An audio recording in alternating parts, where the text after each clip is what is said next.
So much has changed in Lagos State since the year 1993. But sometimes when you listen closely, you could still possibly hear some of the ghosts of June 12.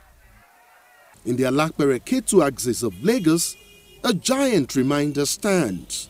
Towering 46 feet above ground level, this memorial statue depicts the persona of the man caught in the center of the June 12 story.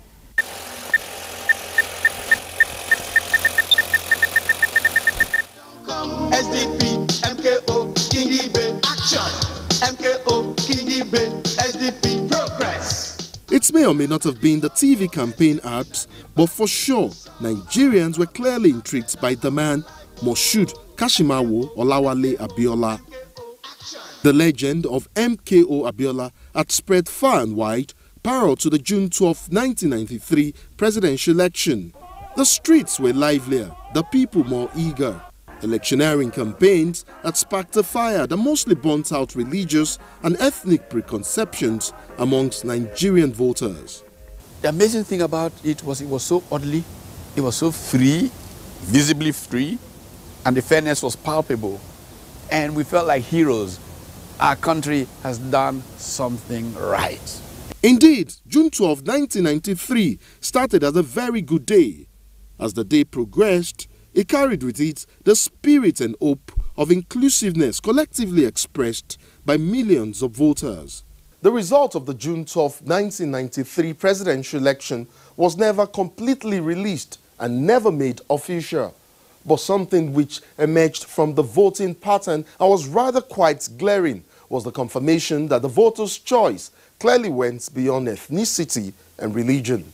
My proud state of Kano, who had a candidate, but we felt that our candidate may not have been the best and therefore will vote for another candidate.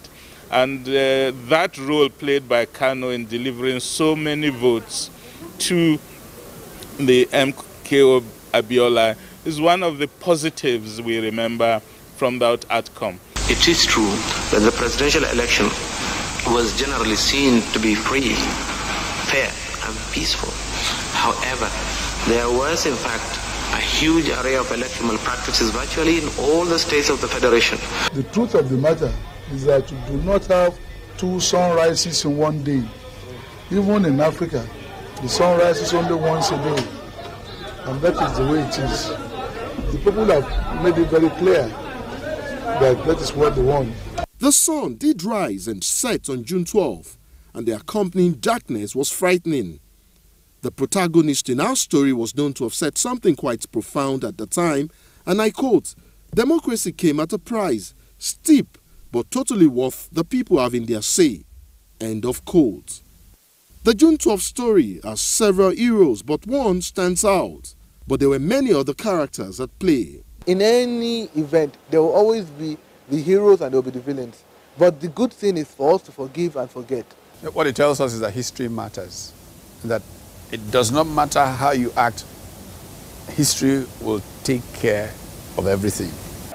By sundown on June 12 and the break of dawn the next day, the story continued.